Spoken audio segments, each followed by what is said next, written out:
pour ce que l'Esprit veut nous donner ce matin, je vais vous inviter à tourner dans 2 Corinthiens, chapitre 2. On va lire à partir du verset 5.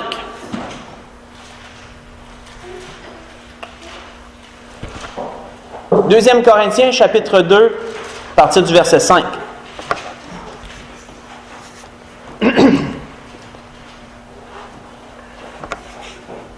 Je vous dirais que c'est comme vous allez le voir, et certainement que vous allez le constater après le message, l'Esprit encore veut nous parler ce matin, mais je crois que l'Esprit veut mettre de l'emphase sur ce qu'il veut nous donner. Il est dit au verset 5, 2 Corinthiens, chapitre 2, il nous parle d'une situation, mais on va lire cette situation pour aller ressortir ce que l'Esprit veut donner. Il nous est dit, si quelqu'un a été une cause de tristesse, ce n'est pas moi qui l'ai attristé, c'est vous tous, du moins en partie pour ne rien exagérer.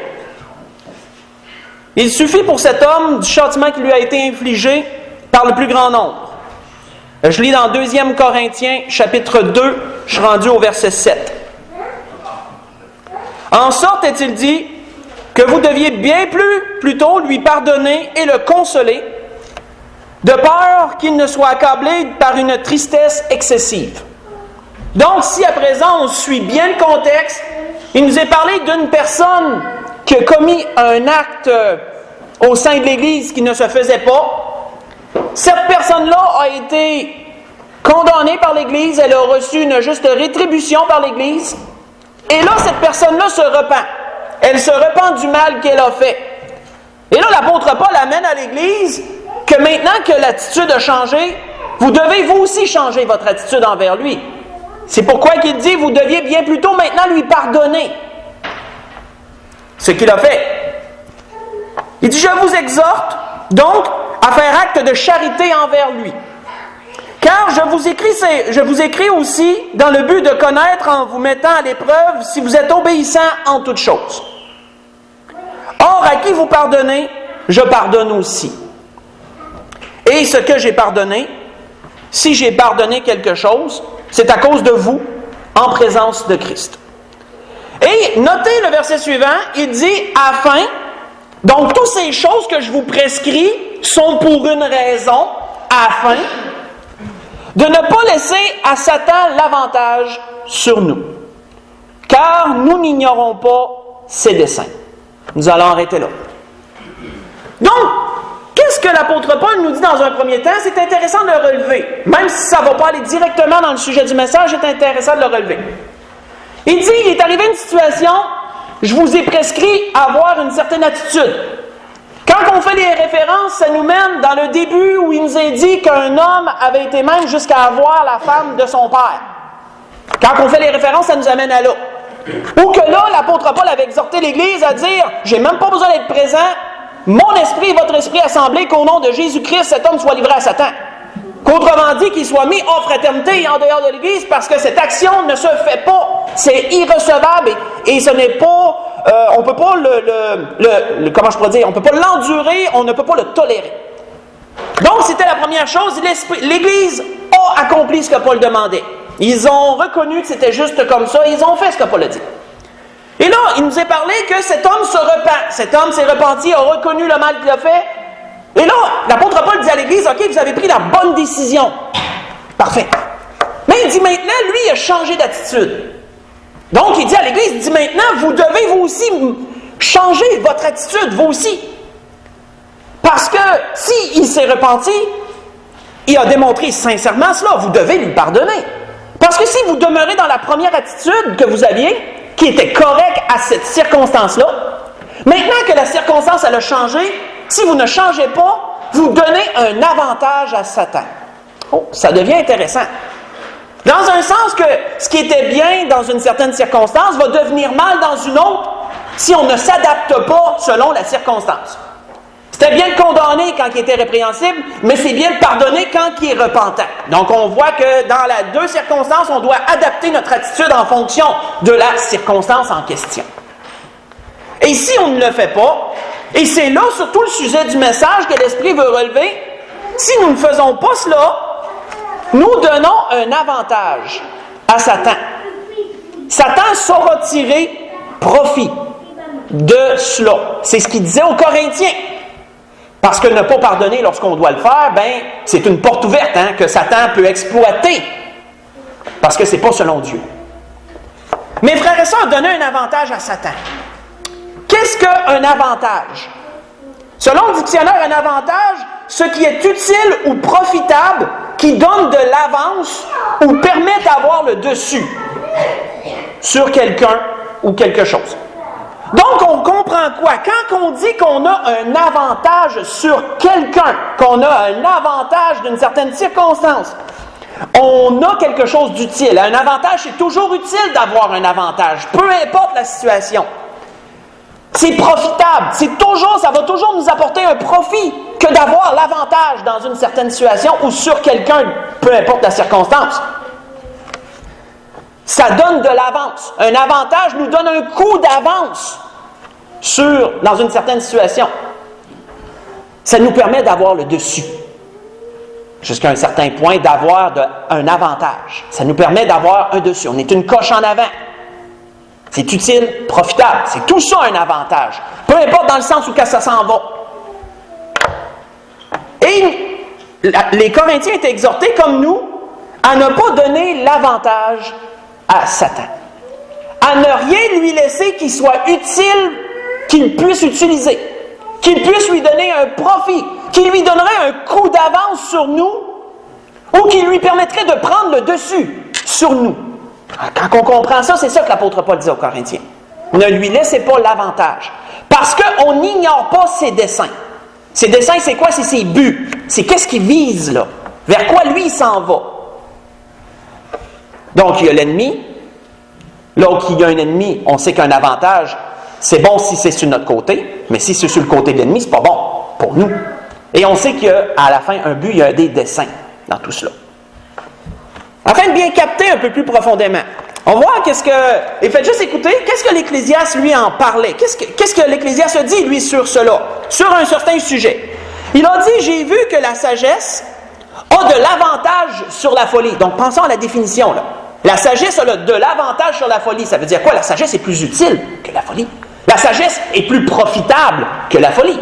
La sagesse nous donne un coup d'avance par rapport à la folie. Admettons. Donc, on voit que ça a du sens. Comme la lumière a de l'avantage sur les ténèbres. Mais j'ai reconnu aussi qu'ils ont l'un et l'autre un même sort. Donc, Ecclésiaste chapitre 2, verset 13. La sagesse elle a de l'avantage sur la folie, la lumière a de l'avantage sur les ténèbres, pour les raisons qu'on vient de mentionner. C'est quoi l'avantage? C'est quoi d'avoir un avantage? On voit qu'à un autre endroit, Salomon a dit aussi ceci, et c'est vraiment juste pour nous amener à capter davantage le sujet. Celui qui creuse une fosse, il tombera. Celui qui renverse une muraille sera mordu par un serpent. Celui qui remue des pierres en sera blessé. Celui qui fend du bois en éprouvera du danger. S'il a émoussé le fer et s'il n'en a pas aiguisé le tranchant, il devra redoubler de force. Mais il dit à la fin, mais la sagesse a l'avantage du succès. Vous voyez ça dans l'Ecclésiaste chapitre 10, j'ai lu verset 8 au verset 10. Donc, la sagesse a l'avantage du succès, ça veut dire quoi? Elle a un coup d'avance pour nous amener au succès, la sagesse. La sagesse nous permet de prendre le dessus. Donc, le succès est plus facilement accessible lorsque la sagesse est présente, admettons. Donc, on comprend cela. Durant mes lectures cette semaine, l'Esprit m'a amené à lire quelque chose de particulier. Je ne m'attendais pas à lire ça.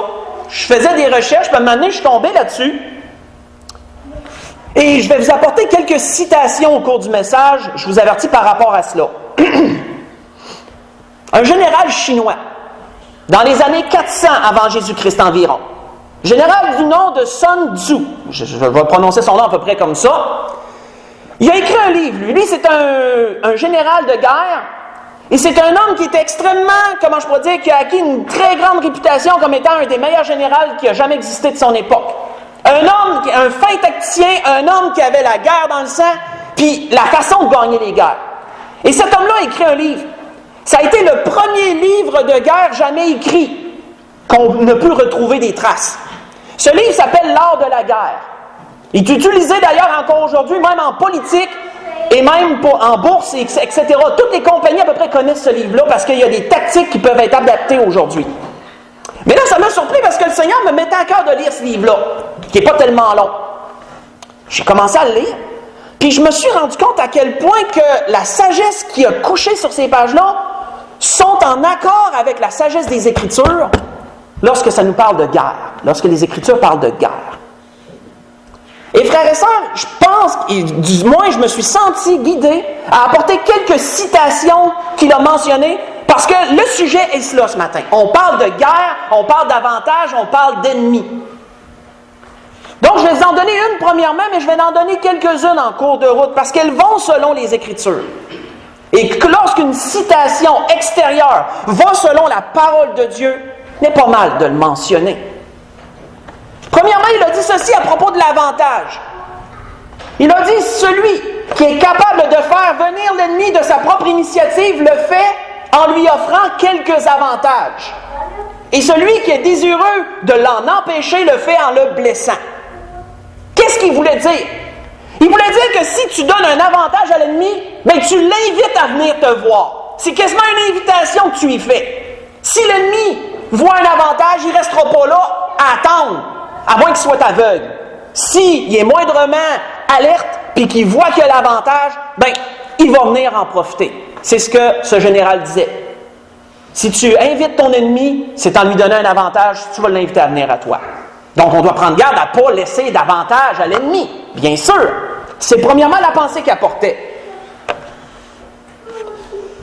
Maintenant, frères et sœurs, posons-nous une autre question. Qu'est-ce qui donne l'avantage à l'ennemi? Qu'est-ce que l'ennemi peut exploiter? Qu'est-ce que l'ennemi peut tirer profit de pour justement agir contre nous? Tournons dans Josué chapitre 7. Allons voir premièrement, et on va voir ce matin, ça va tout avoir rapport à la guerre. Parce que spirituellement, nous sommes en guerre. Spirituellement, on est en guerre. Et si on perd de vue cela, on perd de vue une grande part de la vie chrétienne. Une grande raison d'être.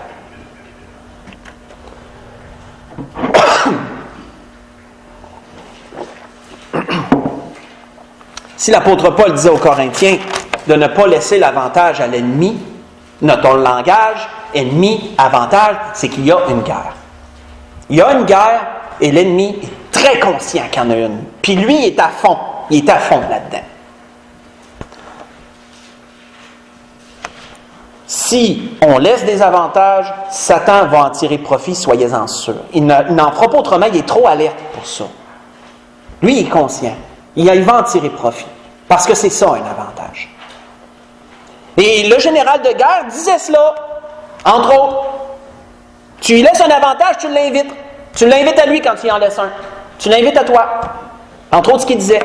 Donc, on doit bien se poser la question, qu'est-ce qui peut donner des avantages à l'ennemi? On va voir trois choses. L'Esprit m'a arrêté sur trois choses particulières. On voit ici dans Josué 7 qu'il y en a eu une de la part du peuple, entre autres. Connaît cette situation-là. On va la relire, juste le point. À partir du verset 2. On connaît la situation. Ils ont commencé la conquête de la terre promise. Ils ont conquéri la ville de Jéricho. Ville énorme, fortifiée doublement. On sait que Dieu a fait écrouler les murailles. Le peuple a conquis. Et il y a eu une très grande victoire. Et grisé de cette victoire-là, enivré de la victoire qu'ils ont eue sur cette très grande ville qui était réputée imprenable, maintenant, ils arrivent devant une toute petite ville. Le contraste gros-petit était énorme, d'après ce qu'on peut en voir. Et là, Josué envoya de Jéricho des hommes vers Haï, qui est près de Beth-Aven, à l'orient de Bethel. Parce qu'il est stratégique dans l'art de la guerre d'envoyer des espions puis d'essayer de voir un peu ce qui s'en vient. C'est stratégique dans l'art de la guerre. Ce général-là en parle. Mais ça, je ne donnerai pas de citation là-dessus, mais il en parle dans tout son livre. Que c'est normal d'essayer de voir un peu ce qui s'en vient pour avoir une idée de comment tu vas agir en fonction d'eux. Et donc, Josué envoie ses espions vers Haï. Et là, les espions constatent que c'est une toute petite ville. Et là, il leur dit, montez, explorez le pays. Et ces hommes montèrent et explorèrent Haï. Notez que Josué avait fait la même chose avec Jéricho. Il avait envoyé des espions, puis dit, regardez, notez un peu ce que vous voyez, puis revenez, puis faites-moi un rapport. Et là, il nous est dit, ils revinrent auprès de Josué, lui dire, il est inutile de faire marcher tout le peuple. 2 ou 3 000 hommes suffiront pour battre Haï. Ne donne pas cette fatigue à tout le peuple, car ils sont en petit nombre. 3 000 hommes environ se mirent en marche, Donc Josué a acquiescé au dire de ces gens, il a approuvé leurs conseils et il a agi en fonction de ça. 3000 hommes environ se mirent en marche, mais ils prirent la fuite devant les gens de Haï. Les gens de Haï leur tuèrent environ 36 hommes et ils les poursuivirent depuis la porte jusqu'à Shebarim et les battirent à la descente. Le peuple fut consterné et il perdit courage. On va arrêter là. On connaît premièrement la cause. Spirituellement parlant, on sait que Dieu n'était pas avec eux. On sait qu'il y avait de l'interdit. Dieu n'était pas avec eux. Donc, spirituellement parlant, on connaît la cause. Mais physiquement parlant, frères et sœurs, il y a eu ici une erreur. Il y a eu ici une erreur de stratégie. Quelle est cette erreur de stratégie? Ils ont sous-estimé leur ennemi. Parce que leur ennemi était petit, ils se sont dit, ça ne sert à rien d'y aller tout en gang, on va simplement amener un petit groupe, puis on va en venir facilement à bout. On appelle ça de sous-estimer les choses. Et on voit que sous-estimer, ça l'amène quoi? Ça nous amène à être imprudents face à une chose en question. Et ça, c'est important de noter ça. Parce que l'imprudence nous amène à donner un avantage à l'ennemi. Et ça a été le cas. Peut-être que cette ville était en petit nombre, mais c'était tous des lions qui se battaient là-dedans, on pourrait dire comme ça. Parce que quand la Bible nous dit qu'ils sont sortis des gens de Haï, c'était pas des petites brebis égarées, là. C'était des gens qui ont foncé sur eux. Et ils se sont fait battre aussi. Ils se sont fait battre. Stratégiquement parlant, ils ont sous-estimé l'ennemi. Et ils en ont payé les frais. Mais on sait que spirituellement, en arrière de ça, on savait que Dieu n'était pas avec eux. Gardez ça en mémoire. Mais ils ont sous-estimé l'ennemi. Sinon, ils auraient fait la même affaire qu'avec Jéricho. Il aurait dit, on prend toute l'armée, on prend pas de chance, on est prudent, puis toute l'armée va y aller, puis on va carrément les écraser, les envahir. Peut-être le résultat aurait été le même, parce que Dieu n'était pas avec eux. Mais, tactiquement parlant, ça leur a été plus prudent de faire ça comme ça. Ils ont été imprudents, ils ont sous-estimé l'ennemi. Notons cela. Une autre citation que j'ai à vous amener à propos de ce fameux général, Sun Tzu, qui a écrit « Il faut beaucoup d'efforts et une conduite que la bravoure et la prudence accompagnent constamment pour pouvoir réussir. » Donc, si tu as un but, tu veux réussir, qu'est-ce que ce général-là dit? Bravoure et prudence doivent constamment t'accompagner. Il ne faut qu'une faute pour tout perdre. Et parmi les fautes qu'ils peuvent faire, de combien de ça n'y a-t-il pas? Ce général-là dit en blanc, il y a tellement de manières de te tromper que tu dois être brave et prudent en tout temps si tu veux réussir. Et frères et sœurs, c'est sage. On ne peut pas dire que c'est pas sage qu'il dit. Parce qu'on voit que Salomon dans les Proverbes nous dit quoi? Il dit quand la prudence fait défaut, ça veut dire qu'autrement dit, quand il en manque, là, le peuple tombe. Et le salut est dans le grand nombre des conseillers. Proverbe chapitre 11, verset 14. Quand la prudence fait défaut, le peuple tombe. Tournons dans Éphésiens chapitre 5. Mais ne perdons pas de vue Josué 7, on va y retourner pour une petite chose. Mais allons dans Éphésiens chapitre 5. Allons voir ce que l'apôtre Paul disait aux Éphésiens dans ce sens. Éphésiens chapitre 5.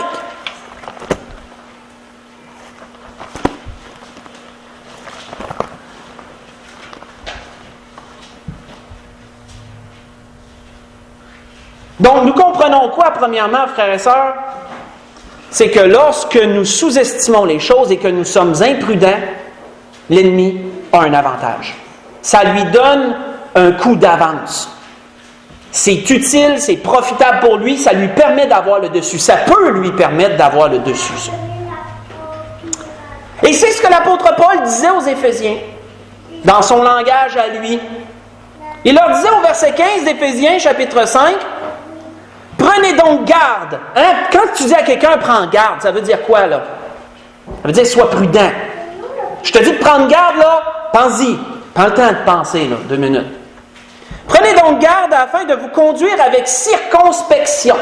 Circonspection qui, selon le dictionnaire, veut dire agir avec grande prudence. Quand tu marches avec circonspection, tu fais attention à ce que tu fais. Prenez donc garde de vous conduire avec circonspection, non comme des insensés, parce que l'insensé ne prend pas le temps de penser, il parle et agit sans réfléchir, et donc donne un tas d'avantages à l'ennemi. On pourrait dire ça comme ça. Mais le sage, lui, va prendre le temps de marcher avec circonspection. Il va prendre le temps d'être prudent et avisé. Mais comme des sages, disait l'apôtre Paul, rachetez le temps car les jours sont mauvais. Ne soyez pas, c'est pourquoi, ne soyez pas inconsidérés. Considérer, selon le dictionnaire, veut dire de porter une attention particulière à quelque chose. Si je vous dis considérez ceci, c'est portez-y une attention particulière. Il me dit ne soyez pas inconsidérés, ça veut dire quoi? Ça revient à dire ne soyez pas des gens qui n'y pensent pas, qui ne réfléchissent pas. Qui ne prennent pas le temps de s'arrêter puis de penser. Ne soyez pas inconsidérés, mais comprenez quelle est la volonté du Seigneur, disait-il. Il disait ça aux Éphésiens. On va arrêter là-dessus. Donc, on voit ces deux mots qui font ressortir la prudence, frères et sœurs.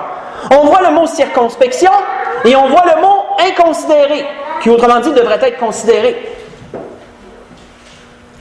Ces deux mots nous incitent, frères et sœurs, et nous démontrent combien qu'il est important dans notre vie quotidienne d'être prudent. Parce qu'on a un ennemi qui est toujours à l'affût, lui. Si nous sommes imprudents dans nos paroles, dans nos actions, dans les choses qui se présentent à nous, de ci, de là, de par ce monde qui appartient à l'ennemi et qui est sous la domination du malin, si on ne prend pas le temps de faire attention aux choses qui nous entourent, aux opportunités qui s'offrent à nous, qu'on ne prend pas le temps parfois de réfléchir à ces choses-là ou jusqu'où ça peut mener ça, qu'on ne prend pas le temps de s'informer comme un général ou comme un soldat aguerri, prendre le temps d'espionner dans un sens spirituel, prendre le temps d'aller chercher des explications, des choses pour vraiment savoir vers où on s'en va là-dedans. Si on est imprudent, bien, c'est un avantage pour l'ennemi. Soyons-en certains. C'est un coup d'avance, c'est un profit pour lui, ça. Parce que l'ennemi pourra exploiter notre imprudence et frapper par rapport à ça. Mais si on marche avec circonspection, qu'on marche avec prudence, qu'on n'est pas inconsidéré, mais qu'on prend le temps de considérer les choses, nous ne laissons pas d'avantage à Satan. Et c'est exactement ça que l'apôtre Paul disait. Ça allait exactement dans ce sens-là. On ferme les portes qui doivent être fermées à l'ennemi. On est des gens défensifs. C'est à la défensive, on est retranchés, on fait attention. Parce que, frères et sœurs, malheureusement, on sous-estime trop souvent les paroles qu'on va dire. Qu'est-ce que ça va amener? On sous-estime les opportunités qui s'offrent à nous. Parfois, on voit quelque chose, on se lance à pieds joints là-dedans, puis on se rend compte par après qu'on aurait dû y penser avant. Parfois, c'est des actions qu'on fait, on n'y pense pas, on sous-estime qu'est-ce que notre action va amener comme conséquence. Il y a tellement de choses. Et on peut tout amener ça dans l'art de la guerre. Dans une guerre, c'est la même chose. Si tu n'es pas prudent, qu'est-ce que le général disait? Bravoure et prudence. Ça va selon les Écritures. Si tu ne veux pas avoir des défaites, mais tu veux des victoires. Si nous revenons à Josué, chapitre 7, on va voir ce que Dieu leur a dit de faire, frères et sœurs. Et quand je me suis arrêté là-dessus, je dis, ben oui. Mais j'avais pas vu ça avant. Je vous avoue que l'Esprit m'a... Tu sais, on en apprend tout le temps avec la parole de Dieu. Hein? C'est une petite chose, mais qui démontre qu'est-ce que Dieu, lui, leur a demandé de faire. Parce qu'on remarque une affaire, frères et sœurs, d'après l'ordre de Dieu qu'on va lire, on remarque qu'ils n'ont pas demandé à Dieu qu'est-ce que lui en pensait avant d'agir. Et on va voir. Dans Josué, chapitre 8, on va simplement lire le verset 1 et le verset 2. Parce que là, on sait, dans le chapitre 7, la balance du chapitre 7 qu'on n'a pas lu, là, ils font des recherches. Hein. Là, Josué s'écrase en repentir, il est découragé. Dieu lui dit, relève ton visage. Le peuple a péché, il y a une raison. Puis là, les recherches ont amené qu'ils ont trouvé le coupable, puis le coupable a été tué, il a été dévoué par interdit. Là, l'interdit a été enlevé du milieu du camp. Le camp est en ordre devant Dieu. On part. Là, regardons l'ordre que Dieu donne. L'Éternel dit à Josué, ne crains point et ne t'effraie point. Prends avec toi, et notez, tous les gens de guerre. Prends avec toi tous les gens de guerre. Lève-toi, monte contre Aï, vois, je la livre entre tes mains. Le roi d'Aï et son peuple, sa ville et son pays. Tu traiteras Aï et son roi comme tu as traité Jéricho et son roi. Seulement vous garderez pour vous le butin et le bétail, place une embuscade derrière la ville. On va arrêter là. Dieu a dit, prends 2 ou 3 000, puis retourne-y. Dieu a dit, prends toute ton armée, puis retourne-y. Ça nous dit quoi, ça? Ça nous dit que, premièrement, ils n'ont pas demandé à Dieu ce qu'il en pensait au départ. Hein? Parce qu'au départ, on aurait vu que ce n'était pas la même chose. Dieu aurait dit 2 ou 3 000 si ça aurait été selon ses vues. Mais il a dit toute l'armée, ça veut dire qu'ils n'ont pas demandé au départ à Dieu ce qu'il en pensait. Ça, c'est une chose. Et je ne ferai pas la citation, mais le général, il dit la même affaire lui aussi. Même si c'est un petit nombre ou un grand nombre, tu ne prends pas de chance, tu prends toute l'armée, puis t'écrases. Dans son livre de l'art de la guerre, c'est ce qu'il dit. On voit que ça va dans le même sens que ce que Dieu commande. C'est Dieu qui a toute sagesse au départ. Hein? Dieu a toute la sagesse dans tous les sens, au départ. Mais la prudence est là. Même si Dieu est là pour nous, Dieu ne nous exhortera pas à l'imprudence parce que Dieu il est derrière nous pour nous soutenir dans nos guerres. Dieu va nous exhorter quand même à la prudence. C'est la même chose. Dieu a dit, prends toute l'armée, puis retourne-y. Puis Dieu leur a même dit de tendre une embuscade. Ça veut dire que Dieu utilise même la ruse. Dieu leur a permis d'utiliser la ruse contre leur ennemi, puis ils ont vaincu leur ennemi par ce qu'ils ont fait. Quand on lit la suite, qu'on ne lira pas. Et on voit que l'apôtre Paul disait aux Romains ceci à propos du bien et du mal. Autrement dit, on revient un peu à la guerre plus spirituelle, on dirait. L'apôtre Paul avait dit aux Romains, « Je désire que vous soyez sages en ce qui concerne le bien et purs en ce qui concerne le mal. Hein? » On l'a souvent entendu, celle-là. Alors, en Romains, chapitre 16, verset 19. Première partie du verset 19. De Romains, chapitre 16. Être sage en ce qui concerne le bien, pur en ce qui concerne le mal. Ça veut dire quoi en bout de ligne? Prudence. Soyez prudents. Des gens prudents et avisés. Des gens qui marchent avec circonspection et qui prennent le temps de considérer les choses. Et vous ne donnerez pas d'avantage à l'ennemi. On va dire ça comme ça. Tournons dans 2 Chroniques, chapitre 20. On continue. 2e Chronique, chapitre 20. Prenons le temps, frères et sœurs, de réfléchir, de méditer sur ce que l'Esprit nous donne ce matin. Parce que si l'Esprit met de l'emphase là-dessus, frères et sœurs, c'est parce qu'on est en train de livrer des guerres. On a des guerres à livrer et le Seigneur veut nous parler, le Seigneur veut nous aider. Il veut nous aider, il veut nous éclairer dans toutes ces choses-là.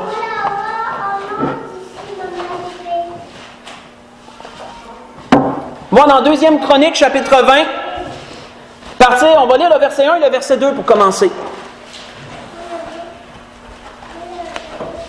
On va voir la situation. À ce moment-là, on est au temps des rois. Il nous est dit après cela, les fils de Moab et les fils d'Ammon, et avec eux les Maonites, marchèrent contre Josaphat pour lui faire la guerre. Le Josaphat qui était le roi d'Israël ou de Juda, je ne suis pas sûr de quel des deux. On vint en informer Josaphat en disant « Une multitude nombreuse s'avance contre toi depuis l'autre côté de la mer, depuis la Syrie, et ils sont à Hatsatson Tamar, qui est en Engedi. » Dans sa frayeur, Josaphat se disposa à chercher l'Éternel. Non, on va arrêter là, mais on va sauter plus loin. Là, on comprend la circonstance qu'il y a des peuples qui se sont ligués ensemble, se sont unis. Souvenez-vous, on a parlé d'unité dernièrement. Qu'est-ce qu'ils ont fait? Ils ont tous un même but. Ça commence comme ça, hein? Une seule chose, puis après ça se répand que plusieurs ont la même pensée. Ils ont tous un même but, ils veulent aller conquérir, ils veulent aller se battre contre Israël, ils veulent vaincre, puis ils veulent après ça prendre tout profit, tirer profit de tout ce qu'ils vont piller. Et donc, ils s'assemblent, s'unissent, ils partent. On voit que, par la suite, Josaphat, lui, il recherche Dieu, homme sage et avisé. Il recherche Dieu, il recherche son appui, il recherche sa force, etc. Et il s'humilie devant Dieu pour avoir cela. Et Dieu lui répond. On voit que, si on continue, rendu au verset 22, si on saute au verset 22, là, il nous est dit que l'armée s'en venait, puis que Dieu leur a dit, mettez-vous en marche, puis allez à leur rencontre, allez vers l'ennemi. Et là, il nous a dit qu'au moment où l'on commençait les chants et les louanges, parce qu'ils ont commencé à marcher comme ça, ils n'ont pas marché en silence, les chantres ont commencé à chanter, les instruments ont commencé à retentir pendant la marche, et ils marchaient au son du chant et à la louange de Dieu. Ils ont commencé leur marche comme ça vers l'ennemi. Et là, il nous a dit, où l'on commençait les chants et les louanges, l'Éternel plaça une embuscade contre les fils d'Ammon et de Moab, et ceux de la montagne de Séhir qui étaient venus contre Juda. Là, le peuple d'Israël, ils ne savent pas ça. Ça se déroule plus loin. Qui est en embuscade, on ne le sait pas. La Bible nous dit que l'Éternel plaça une embuscade. Ça veut dire qu'il y a des gens qui se sont cachés puis qui ont attendu ces gens-là, les Ammonites, les Moabites, etc., puis qui ont sauté sur eux autres, leur ont tendu une embuscade. Mais c'est pas le peuple d'Israël. C'est qui? On ne le sait pas. Moi, je me suis dit que probablement Dieu a utilisé un autre peuple d'ennemis à eux. Ça aurait été les anges, Dieu l'aurait dit. D'une manière, il n'y en aurait pas resté un seul survivant, tandis que là, il y en a resté des vivants. Les anges, quand ils embarquent, eux autres, normalement, il ne reste pas grand-chose qui vit après. La puissance des anges, etc. On va par la suite. On va aller par la suite. Dieu leur a tendu une embuscade. Ils furent battus. Autrement dit, c'est qui a été battu? Les ennemis. Les Moabites, les Ammonites, puis les autres, tout ensemble, ils ont été battus. Les fils d'Ammon et de Moab se jetèrent sur les habitants de la montagne de Séhir. Ça, c'était des gens qui suivaient. Ils étaient unis, supposément. Ils étaient supposément tout ensemble, ce monde-là.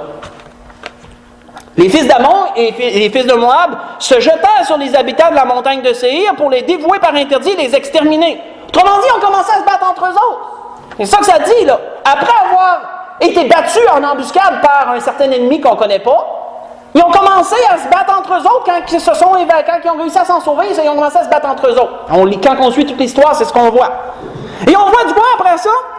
Et quand ils en eurent fini avec les habitants de Séhir, ils s'aidèrent les uns les autres à se détruire. Hey, ça, c'est drôle, ça. Ils s'aidèrent à se détruire. Autrement dit, ils se sont entretués entre eux autres. Carrément.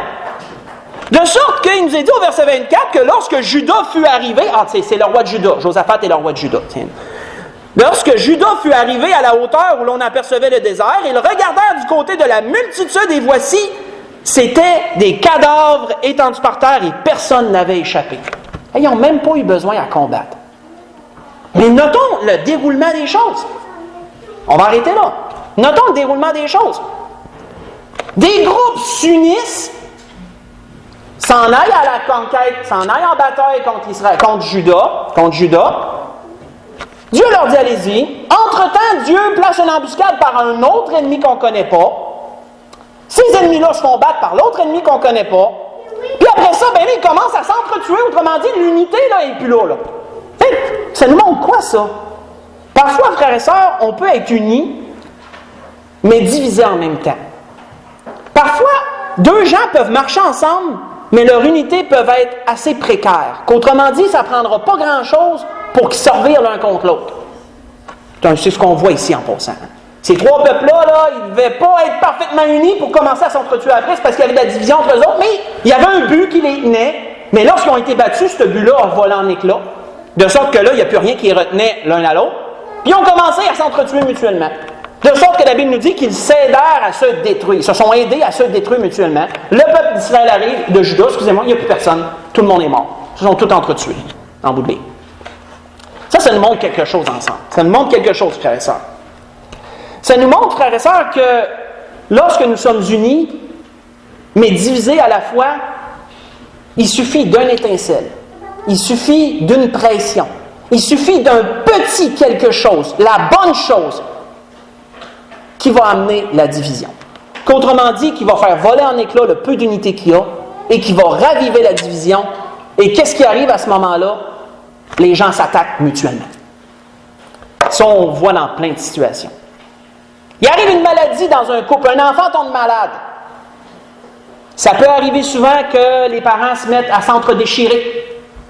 Il arrive un coup dur, ça peut arriver que les parents se mettent à s'entre-déchirer. C'est de ta faute, non, c'est de ta faute. Moi, j'ai fait ci, toi, t'as fait ça. Parfois, là, l'unité est précaire. C'est un exemple que j'utilise normalement. L'unité est précaire. Parfois, il y a la division, et quand il y a de la division, même s'il y a une unité de base, si elle n'est pas parfaite, souvenez-vous du message sur l'unité, si vous vous en souvenez, les degrés. Un but, ça se répand en plusieurs, mais l'unité intime fait que tous marchent comme un. Mais là, ce n'était pas le cas. Donc, il y avait un but, mais il était divisé entre eux. Ça suffit d'une étincelle, autrement dit, la défaite, qui a fait raviver la division, et là, se sont entretués jusqu'à temps qu'il n'en reste plus un. Frères et sœurs, je méditais là-dessus, puis là, je vais dire, OK, Seigneur, tu veux nous dire quelque chose. Tu veux nous dire quelque chose. Alors, lisez pendant la semaine, dans Juge chapitre 7, la situation que Gédéon a rencontrée. Alors, lisez pendant la semaine, 1 Samuel 14, la situation que Jonathan a rencontrée. Et dans les deux cas, vous allez voir que Dieu a permis que les ennemis s'entretuent. Et là, je me suis dit, s'ils se sont entretués, c'est probablement parce qu'il y avait de la division entre eux autres au départ. Puis Dieu a simplement permis la bonne chose pour que cette division-là fasse que les gens se sont entretués. Mais ça, c'est pas dit clairement. Ça, c'est une logique qui va selon les Écritures. Mais c'est pas dit clairement. Mais on peut l'étudier, c'est intéressant. Je trouve que c'est intéressant, ça. On voit qu'une autre citation que je vais vous donner de ce général de guerre à propos de ça, il a dit « Lorsque l'ennemi est uni, divisez-le. Attaquez-le où il n'est point préparé, en surgissant lorsqu'il ne vous attend pas. Telles sont les clés stratégiques de la victoire, disait ce général. C'est uni, tu le divises. Et ainsi, tu vas en venir à bout. Pensez-vous que l'ennemi ne sait pas ça aussi? Je vous dirais que l'ennemi le sait, ça. L'ennemi le sait. Et le Seigneur, comme de raison, vous allez vous en souvenir lorsque je vais vous lire, a amené une réflexion tellement profonde et pesante sur ce point-là. En disant ceci, les scribes et les pharisiens étaient descendus de Jérusalem et le dirent. Il est possédé par Bézébul, c'est par le prince des démons qu'il chasse les démons. Vous vous souvenez, ils ont dit ça du Seigneur. Mais qu'est-ce que le Seigneur leur a répondu? Jésus les appela et leur dit sous forme de parabole, comment Satan peut-il chasser Satan? Si un royaume est divisé contre lui-même, ce royaume ne peut subsister. Si une maison est divisée contre elle-même, cette maison ne peut subsister, disait le Seigneur. Pesant, vous ne trouvez pas? Pesant. Et donc, il apportait la logique. Si donc Satan se révolte contre lui-même, il est divisé et il ne peut subsister sans effet de lui, disait le Seigneur. Voyez ça dans Marc, chapitre 3. J'ai lu à partir du verset 22 jusqu'au verset 26. Le Seigneur apportait la même logique, le résultat de ce qui arrive. Que oui, il faut être unis, mais il faut être parfaitement unis, intimement unis. Dans notre couple, dans notre famille et dans l'Église. Parce que si on est unis que de base et qu'il y a une division qui règne, bien sachons que l'ennemi, c'est un avantage pour lui. Sachons que dans notre couple, c'est un avantage pour l'ennemi et il saura l'exploiter.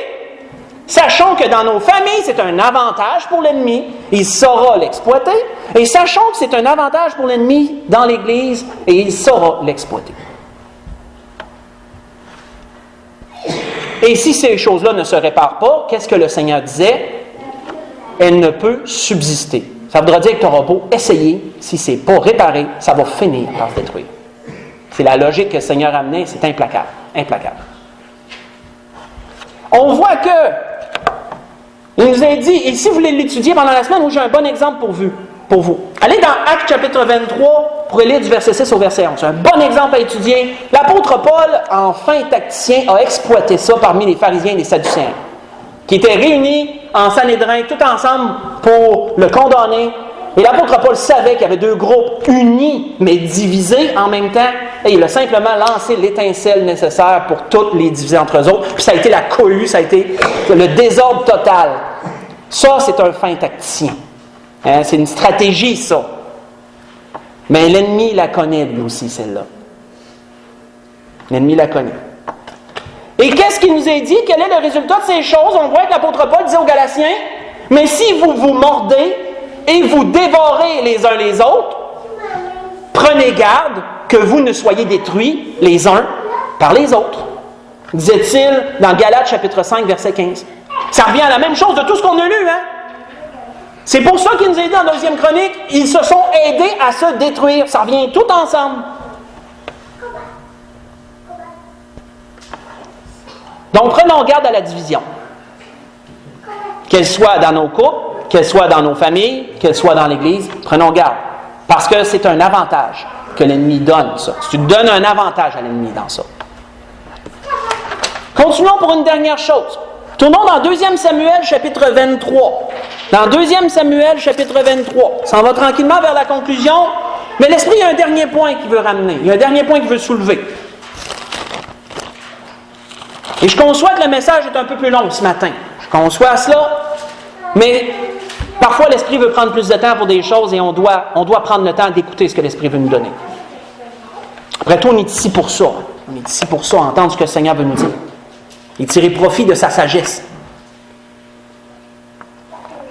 2 Samuel, chapitre 23, on va lire à partir du verset 8. Voir une dernière chose. Il nous a parlé là des vaillants hommes de David, il nous a parlé là de quelques grands faits héroïques que certains hommes qui appartenaient à David lorsqu'il était roi ont fait. Il nous a dit à partir du verset 8, il nous a dit « Voici les noms des vaillants hommes qui étaient au service de David. Josheb Bachébet, le Takémonite, l'un des principaux officiers. Il brandit sa lance sur 800 hommes qu'il fait périr en une seule fois. Après lui, Éléazar, fils de Dodo, fils d'Achoshi, il était l'un des 3 guerriers qui affrontèrent avec David les Philistins assemblés pour combattre, tandis que les hommes d'Israël se retiraient sur les hauteurs. » Donc, notez, David était seul face à l'ennemi. Il y a une partie du peuple qui s'est retirée par peur. Et cet homme-là, ou quelques-uns de ces hommes-là, sont restés avec leur roi et ils ont affronté l'ennemi. Quoique en grand désavantage numérique. Donc, il nous a dit quoi? Il se leva et frappa les Philistins jusqu'à ce que sa main soit lasse et qu'elle reste attachée à son épée. L'Éternel opéra une grande délivrance en ce jour-là. Le peuple revint après Éléazar seulement pour prendre les dépouilles. On va arrêter là. On lit quoi ici? Qu'est-ce que l'un de ces hommes a fait? Il a tellement combattu que sa main était crispée à son épée. Sa main avait tellement tenu, serré son épée qu'il n'était même plus capable de la rouvrir. La main était restée crispée à son épée. Frères et sœurs, il y a une logique à apprendre de ça. Puis Dieu a opéré la délivrance par la suite. Ces gens ne s'étaient pas relâchés. Pour avoir frappé jusqu'à ce que la main reste crispée, épuisé d'avoir tout donné, et Dieu a béni, c'était parce qu'ils ne s'étaient pas relâchés. Et donc, on amène quoi comme compréhension? C'est que lorsqu'on se relâche, on donne un avantage à l'ennemi, bien entendu. Parce que s'ils auraient relâché leurs efforts, peut-être que le résultat n'aurait été pas le même. Peut-être. Mais ils se sont battus avec acharnement jusqu'à la fin, à la toute fin. Voici ce que le général de guerre disait, Sun Tzu, là-dessus. Il dit, après un premier avantage, n'allez pas vous endormir ou vouloir donner à vos troupes un repos hors saison. Poussez votre pointe avec la même rapidité qu'un torrent qui se précipiterait de 1000 toises de haut. Que votre ennemi n'ait pas le temps de se reconnaître et ne pensez à recueillir les fruits de la victoire que lorsque sa défaite est entière, vous aura été mis en état de le faire sûrement avec loisir et tranquillité, disait-il. Ça veut dire quoi? Tu te bats, tu as un avantage, ne relâche surtout pas, ne fais surtout pas l'erreur de relâcher. Tu te bats, tu ne te relâches pas jusqu'à temps que l'ennemi soit complètement vaincu. Et lorsque tu as l'assurance qu'il ne peut même plus se relever, qui est fini, là tu prends le temps de te reposer et de savourer avec tranquillité ta victoire. C'est sage comme conseil. C'est sage. Et ça va selon ce que la parole nous dit aussi. On voit que l'auteur d'Hébreux nous a dit ceci. Justement, à propos, ça va un peu rejoindre ça, mais dans notre sens spirituel à nous. Nous désirons, disait-il, que chacun de vous montre le même zèle pour conserver jusqu'à la fin une pleine espérance, en sorte que vous ne vous relâchiez point et que vous imitiez ceux qui par la foi et la persévérance héritent des promesses, disait-il. Hébreux chapitre 6, versets 11 et verset 12. Qu'est-ce qui amène à hériter des promesses? C'est la persévérance, c'est la foi, mais c'est de ne pas se relâcher dans ces choses-là qui amènent la victoire en bout de ligne. Combattons-nous un combat quelconque? N'ayons pas l'erreur de nous relâcher. Nous devons persévérer. Nous devons garder foi. Ne point nous relâcher dans le but d'avoir la victoire, en regardant la victoire et en la croyant acquise au nom de Jésus-Christ. Bien sûr. Et si on fait ça, on verra les promesses s'accomplir et nous verrions la victoire et nous pourrons la savourer pour ce temps-là parce qu'il y aura d'autres guerres par la suite. Jésus avait d'ailleurs lancé cette parabole dans la même raison lorsqu'il a dit, à propos de la parabole de la veuve et du juge inique, il leur adressa une parabole pour montrer qu'il faut toujours prier sans jamais se relâcher. Dans Luc 18, verset 1. Malheureusement, frères et sœurs, beaucoup de nos défaites se calculent par le relâchement qu'on a dans certaines choses. Et Salomon l'avait bien dit dans les Proverbes, ça. Celui qui se relâche dans son travail est frère de celui qui détruit. Donc, c'est pesant. Dans Proverbe 18, verset 9. Se relâcher donne un avantage à l'ennemi dans tous les domaines. Et il va tirer profit de ça, soyez-en sûrs. Avant de conclure, tournons dans 2 Pierre, chapitre 1. Tournons dans 2 Pierre, chapitre 1, on va à la conclusion. On lit ça, après ça on conclut. Gros bagage que l'Esprit a voulu nous donner ce matin. Beaucoup de choses à méditer, personnellement chacun, dans nos combats respectifs.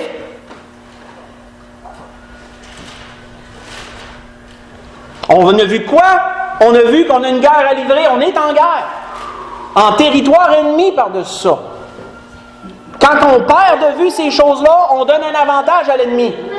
On a vu c'était quoi un avantage, hein? C'est un profit. C'est quelque chose d'utile. C'est un pas d'avance. Ça permet de prendre le dessus. C'est tout ça un avantage. On a vu que l'ennemi peut tirer avantage dans certaines situations. Notre imprudence. Les divisions. Et nous avons vu aussi cette dernière chose sur laquelle on va conclure, qui est le relâchement. L'ennemi va tirer profit de tous ces points-là, respectivement. Parce qu'il n'attend que ça, l'ennemi. Il n'attend que ça.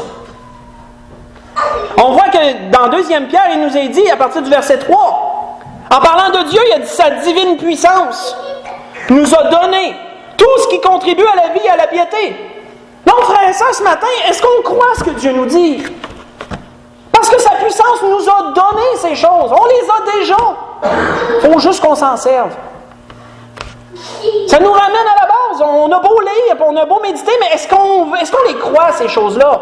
Est-ce que la parole de Dieu ne demeure qu'une parole où elle devient-elle action et vérité et surtout crue, vécue?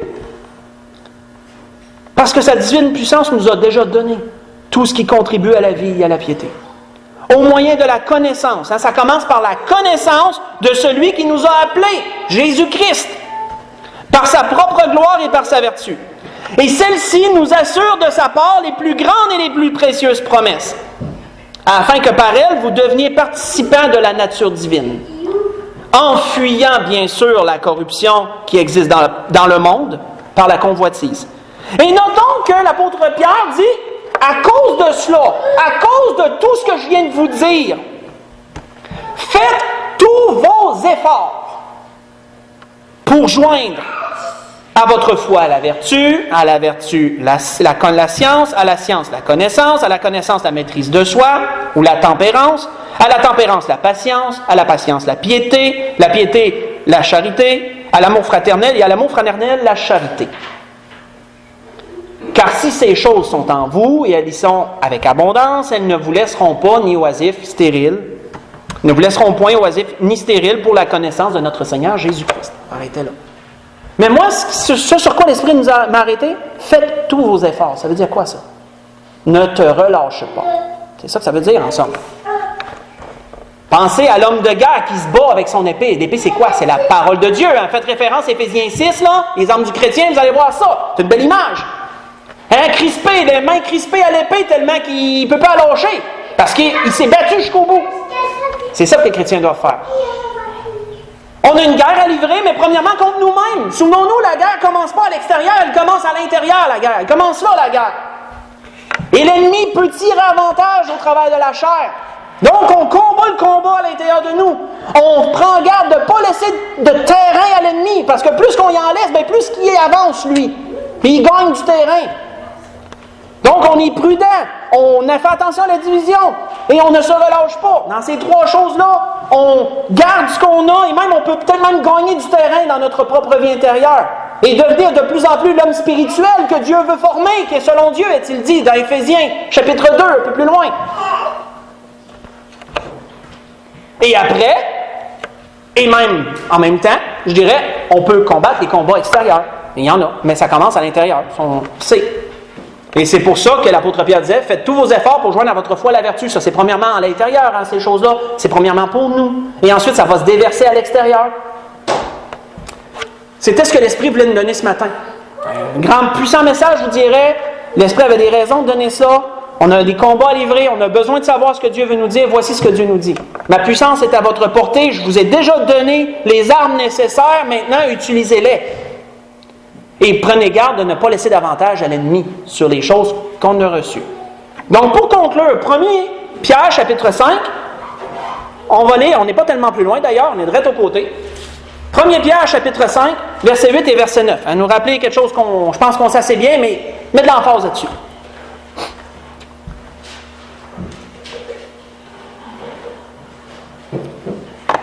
Et il dit, 1 Pierre chapitre 5, si je n'ai pas dit ça comme ça, je m'en excuse. 1 Pierre chapitre 5, verset 8 et verset 9. Soyez sobres, veillez. Le Seigneur l'a dit, Matthieu 24, etc. Ben et d'endroits, le Seigneur l'a dit. Veillez. Votre adversaire, le diable, rôde comme un lion rugissant, cherchant qui il dévorera. Lorsque le lion rôde, frères et sœurs, il attend quoi? Il attend un avantage sur la proie qu'il convoite. Je pense qu'on peut s'entendre là-dessus. Il attend qu'il y ait un faux pas de la part de la proie qui lui donnera un avantage, et là, il va y aller parce qu'il sait qu'il l'a. Il sait d'avance qu'il l'a, à cause de l'avantage qui lui a été laissé. Si elle est parmi le troupeau, puis elle est bien serrée, puis c'est un troupeau de buffle, ou peu importe des choses dangereuses, il va attendre qu'elle s'éloigne un peu, il va attendre une ouverture, et s'il la voit, il sait d'avance qu'il l'a, il saute, il y va. Satan est pareil. Satan est pareil. Il cherche l'avantage. Il attend, il scrute, il regarde, est-ce que je vais avoir un avantage dans la vie de quelqu'un, ou dans un couple, une église, etc. Il envoie une. Imprudence, division, relâchement. Il saute, il va. Résistez-lui, c'est pourquoi il a été dit. Résistez-lui avec une foi ferme, sachant que les mêmes souffrances sont imposées à vos frères dans le monde. Dernière citation que je vais vous donner, que le général Sun Tzu a mentionné dans L'Art de la guerre, dans son livre, qui s'intitule L'Art de la guerre. Il a dit, connais ton ennemi et connais-toi toi-même. Ton ennemi, connais ton ennemi et connais-toi toi-même. Eussiez-vous 100 guerres à soutenir, 100 fois vous serez victorieux. C'est sûr que nous autres, on a Dieu sur notre bord, ce qui est encore le net avantage qu'on a. Mais il parle d'un point de vue humain. Connais ton ennemi, connais-toi toi-même. Et la victoire, elle est là, elle est à portée de main. Il dit par la suite, si tu ignores ton ennemi et que tu te connais toi-même, tes chances de perdre et de gagner sont égales. Tu ne connais pas ton ennemi, mais tu te connais au moins. Donc, il dit ça légalise. Mais notons bien la fin de la citation. Si tu ignores à la fois ton ennemi et toi-même, tu ne compteras tes combats que par tes défaites. C'est fort. J'ai trouvé ça fort. L'Esprit me l'a mis à cœur de l'apporter, ça. Si tu ne connais ni ton ennemi ni toi-même, tu vas compter tes combats par les défaites que tu as. Parce que tu ne gagneras pas souvent, autrement dit. Donc, soyons donc conscients de ces choses, frères et sœurs. L'ennemi, il y a une façon d'agir, l'ennemi a une stratégie, et l'ennemi, il a un but. Et c'est pourquoi l'apôtre Paul disait, nous n'ignorons pas ses desseins. On sait vers où il veut aller. Destruction, division, destruction, anéantissement. C'est ça son but. Nous, nos familles, nos couples, l'Église, c'est toute la même affaire pour lui. Allons-nous laisser faire ça? Il n'en tient qu'à nous de prendre ce que l'Esprit nous donne et de nous battre. Épée à la main, bien sûr. Et comme Paul le rappelait si bien aux Romains, pour conclure complètement, si Dieu est pour nous, qui sera contre nous? Croyons-nous vraiment cela, frères et sœurs? Je nous laisse là-dessus. Si la grâce que nous soit à tous, on peut se lever pour le dernier cantique.